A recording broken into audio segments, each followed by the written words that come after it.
Muito bem, recomeçando então, a partir do versículo 7 do capítulo 4. E a graça foi concedida a cada um de nós, segundo a proporção do dom de Cristo.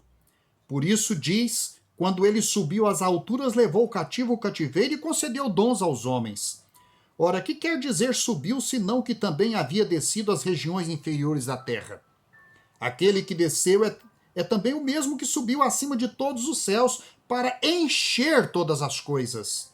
E ele mesmo concedeu uns para apóstolos, outros para profetas, outros para evangelistas e outros para pastores e mestres, com vistas ao aperfeiçoamento dos santos para o desempenho do seu serviço, para a edificação do corpo de Cristo, até que todos cheguemos à unidade da fé e do pleno conhecimento do Filho de Deus, à perfeita varonilidade, à medida da estatura da plenitude de Cristo, para que não mais sejamos como meninos, agitados de um lado para o outro, levados ao redor por todo o vento de doutrina, por artimanha dos homens que pela astúcia com que induzem ao erro, mas seguindo a verdade em amor, cresçamos em tudo naquele que é a cabeça, Cristo, de quem todo o corpo bem ajustado e consolidado pelo auxílio de toda a junta, segundo a justa operação de cada parte, efetua seu próprio aumento para a edificação de si mesmo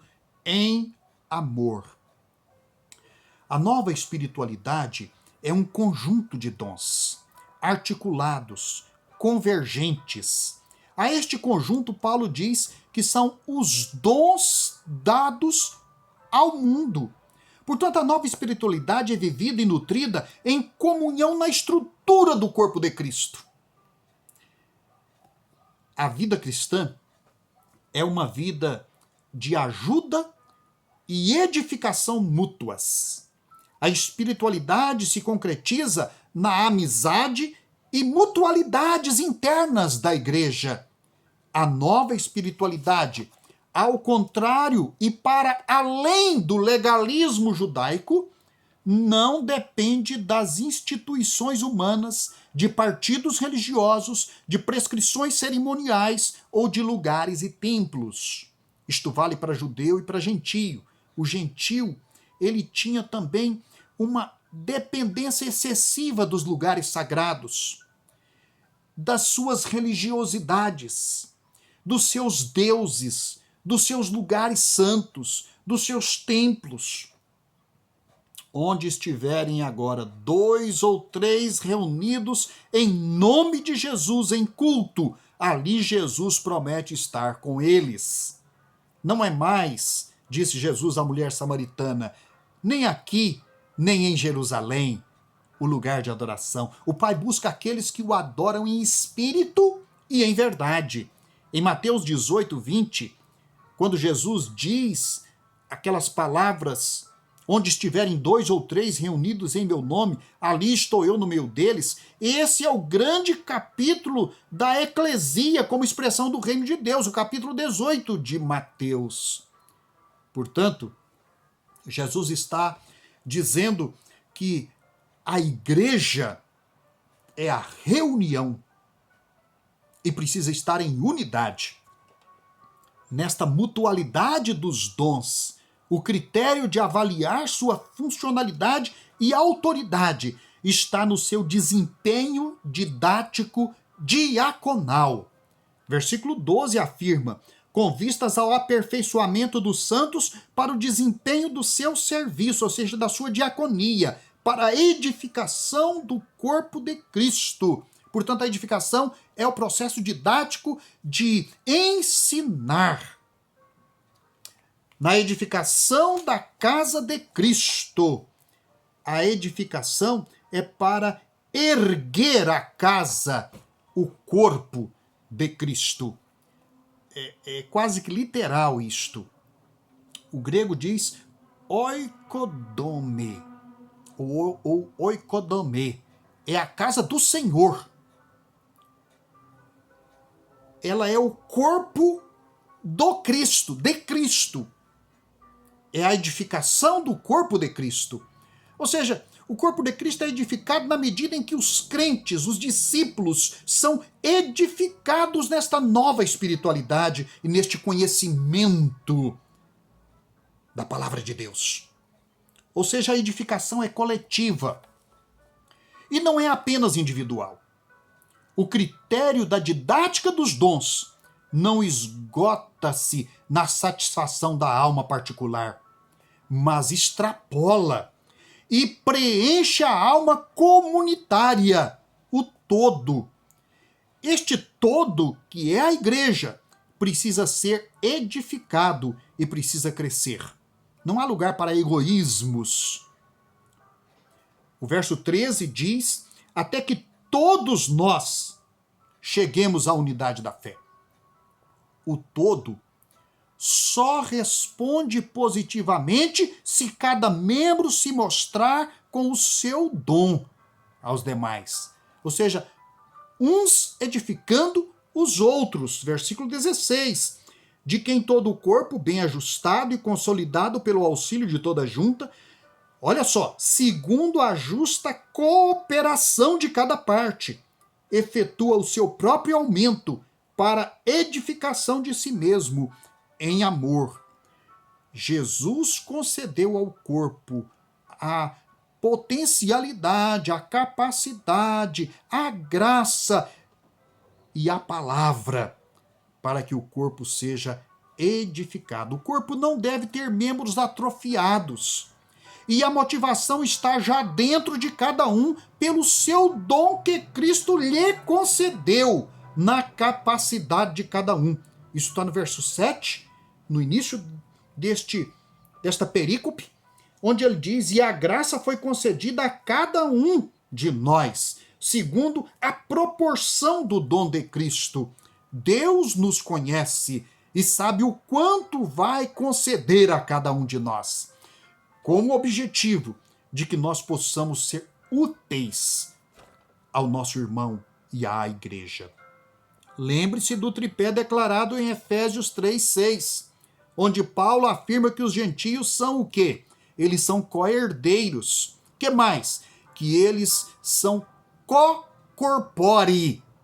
É a expressão lá. Eles são co-corpo. Eles formam o corpo junto com os judeus. Eles são co-destinatários. Ou seja, não há exclusividade mais. O judeu não detém a exclusividade do conhecimento de Deus mais. Os gentios são co-atores com os judeus na recepção da revelação e no compartilhamento do conhecimento de Deus com os demais nesta nova espiritualidade. Por isso, o gentio deve uma participação ativa, ele tem essa dívida. A participação ativa é indispensável na edificação da casa de Cristo, juntamente com os judeus convertidos. Como disse já o Marcos Bart, as paredes caíram entre judeu e gentio. Eles têm que trabalhar juntos agora. A nova espiritualidade jamais se distancia da verdade em amor. O versículo 15 diz: mas seguindo a verdade em amor, cresçamos em tudo naquele que é a cabeça, Cristo. Todos estão reunidos em função do cabeça, que é Cristo. Se acotovelam aqui embaixo e se machucam aqui embaixo, Paulo lá em Gálatas vai dizer: olha, não usem da liberdade para se alfinetarem uns aos outros. Agora é unidade, é amor, é companheirismo, é compartilhamento, porque quanto tem o judeu para nos oferecer? Mas quanto tem o gentio também de carências para preencher e de compartilhamento para oferecer? Não é a primeira vez que Paulo fala da unidade entre verdade e amor. É uma divisa da espiritualidade cristã. Aqui Paulo exorta a ser verdadeiro, sem orgulho disso, ou sem se gloriar nisso, porém em amor. há uma nuance adversativa no grego aqui, dada pela conjunção todavia, seguindo a verdade em amor, para que o ser verdadeiro do cristão não colida com o ser amoroso que precisa estar junto. Verdadeiro em amor, em ágape, ou no modo amoroso. As traduções inglesas deste versículo, seguindo a verdade em amor, preferiram traduzir por falando a verdade em amor. Mas penso que eles não foram exatos na tradução ali. A tradução falando a verdade em amor, que aparece inclusive agora já em algumas traduções em português, estão seguindo a King James clássica, que preferiu traduzir por seguir a verdade em amor, em falando a verdade em amor. De fato, o grego é mais amplo e fala de sendo verdadeiro. A expressão ali é mais ontológica, ou seja, está dirigida mais para o ser do indivíduo. É o ser verdadeiro. E não apenas falar a verdade. Aliás, a palavra grega falar não vai aparecer naqueles versículos. Só vai aparecer no verso 25 como uma admoestação a respeito da mentira. Aqui verdadeiro está em oposição ao versículo 14, onde se lê aqueles que com astúcia, ou seja, os mestres que induzem ao erro. Então, quem ama não engana, nem age com astúcia. Ele é verdadeiro. E é esta a essência deste versículo 15, o ser verdadeiro. A nova espiritualidade, ela envolve comportamento, consciência e motivações. A partir do versículo 17 do capítulo 4, o que nós vamos encontrar aqui é Paulo em uma série de orientações, de desafios, de, novamente, conclamações, para que haja uma integralidade nesta nova espiritualidade. Ela tem que ser integral. Ela tem que envolver comportamento, consciência e motivações. Então, no verso 17, Paulo afirma: isto, portanto, digo, e no Senhor testifico, que não mais andeis como também andam os gentios na vaidade dos seus próprios pensamentos. Os gentios mergulharam, ou melhor, naufragaram em seu obscurantismo moral e religioso. Paulo, quando chega a Atenas, ele vê um obscurantismo religioso, onde havia, inclusive, um altar ao Deus desconhecido. Paulo lista as marcas desse obscurantismo nos versículos que seguem o verso 17. Por exemplo, vaidade dos pensamentos. Pensamentos, ou a razão que não leva a lugar nenhum. A razão perdeu o rumo, tornou-se vazia, literalmente. Então Paulo diz: obscurecidos de entendimento, alheios à vida de Deus, por causa da ignorância em que vivem, pela dureza do coração. Então, no verso anterior, Paulo já tinha falado vaidade dos seus próprios pensamentos. A palavra vaidade significa vazio, não é? Segundo, escolheram viver à parte de Deus. Paulo diz que eles foram obscurecidos no entendimento, alheios à vida de Deus. Ora, o que é alheios à vida de Deus? Alienados, à parte. O verso 18 diz, então, obscurecidos de entendimento, alheios à vida de Deus por causa da ignorância em que vivem, pela dureza do coração. Dureza do coração aqui é calejamento do coração. Este calejamento, esse endurecimento, em onde o coração não se sensibiliza com a presença de Deus, nem com o conhecimento de Deus. Terceiro, desenvolveram a insensibilidade moral. Verso 19, os quais, tendo se tornado insensíveis, se entregaram à dissolução para com avidez cometerem toda sorte de impurezas. O que Paulo encontrava quando viajava pelo mundo grego e romano, ele diz, olha, há coisas que se vê ali e que devem ficar ali. Não se deve nem mencionar de tão impuras, sujas e contaminantes que são. E aqui então Paulo reúne numa rima de palavras, que eu destaco aqui as 4 que rimam neste versículo 18. Paulo sempre vai recorrer a estas rimas num processo mnemônico para ajudar o gentio e o judeu a compreender a nova realidade. Então ele diz no verso 18, 4 palavras que terminam em ia. É uma rima. Então, este obscurantismo, não é? Ele é constituído de alcegueia, ergatia, acatarsia e pleonesia. Para significar, então, essas palavras que aparecem aqui no verso 19.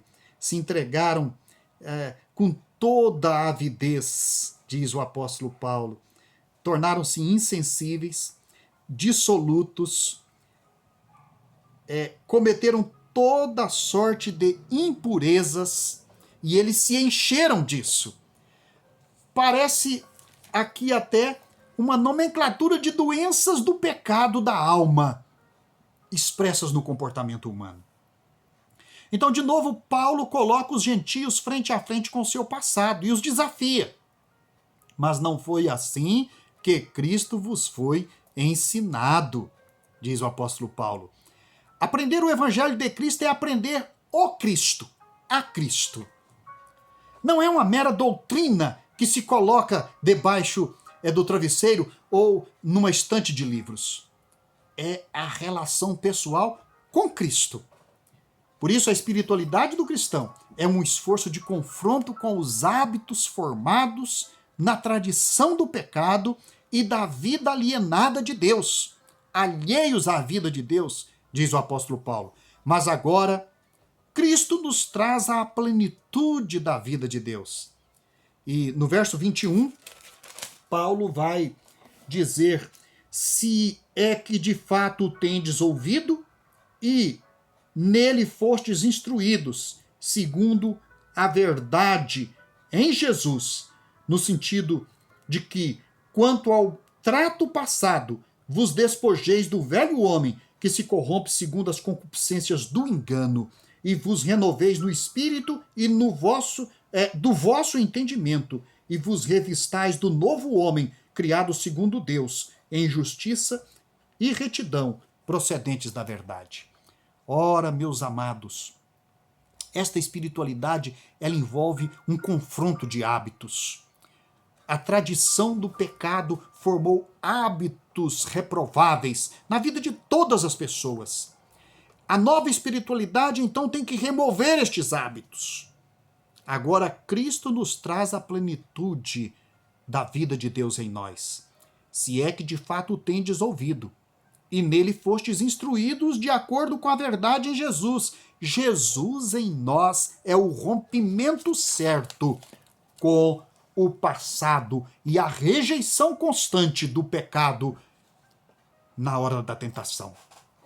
Os versos 22 a 24 preenche isso. Paulo ensina um movimento diário de desfazer e refazer, de despojar e revestir, de mortificar e vivificar, de negar e afirmar, de confrontar e rejeitar, de confessar e renovar. Desse modo, o novo homem vai se fortalecendo o interior.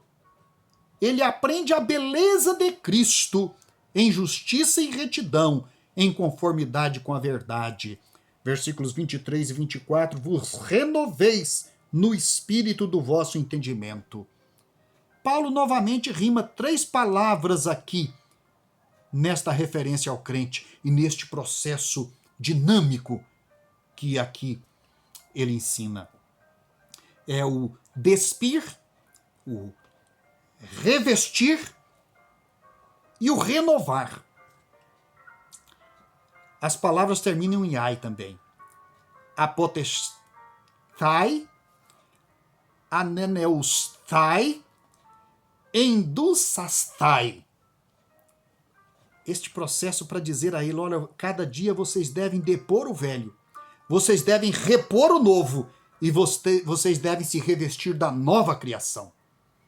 A nova espiritualidade, ela ainda corrige comportamentos e motivações, sem dúvida. Os versos 25 a 27, Paulo diz, por isso, deixando a mentira, fale cada um a verdade com o seu próximo, porque somos membros uns dos outros. Não precisa de um mandamento para isso. Precisa de um reconhecimento que, para o outro, eu não devo mentir. E aqui está uma lista que se parece com os frutos da carne, de Gálatas 5, 19 a 21. Mentira, raiva, vingança, fraquezas da carne, furtos, fraudes, palavras e xingamentos, ofensas ao Espírito Santo, amarguras e ódios, gritarias, blasfêmias e toda forma de linguagem maliciosa. Longe de vós, diz o apóstolo Paulo. Literalmente, Paulo está dizendo, faxine sua vida. Retire tudo isso de vós junto com toda a sua maldade. Verso 31, parte B, Paulo diz, longe de vós tudo isso e toda a sua maldade. Ou seja, a maldade é um conjunto de hábitos, de comportamentos que precisam de ser retirados na nova espiritualidade. Paulo conclui essa sessão aconselhando assim, tenham relacionamentos benignos, exerçam a compaixão e tenham bons sentimentos, perdoai-vos mutuamente, na mesma medida com que Deus em Cristo vos perdoou.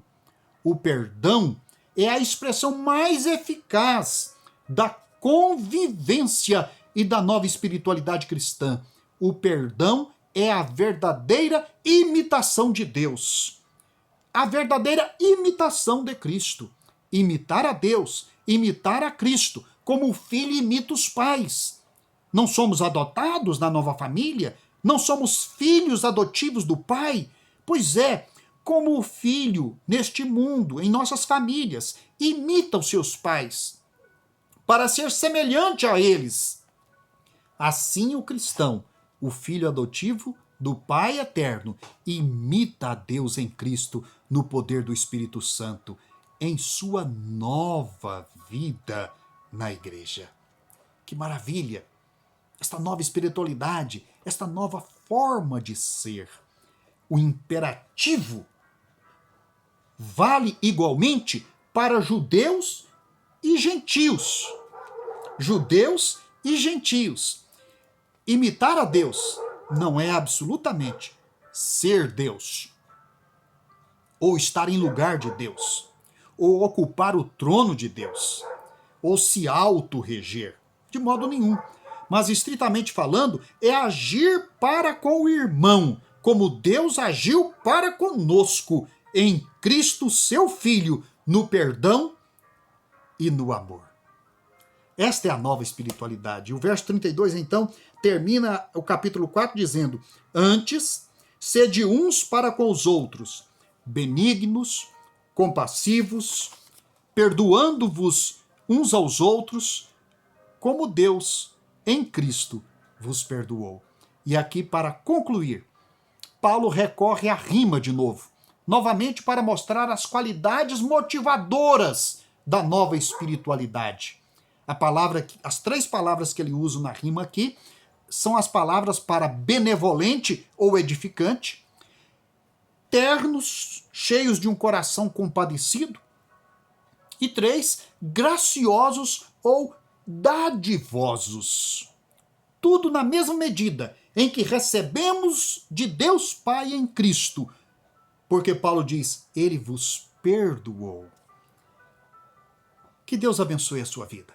Que nós possamos viver esta nova espiritualidade. este chamado para a consciência da nova vida em Cristo, para o valor deste relacionamento especial que Deus nos concedeu ao nos adotar como filhos dele.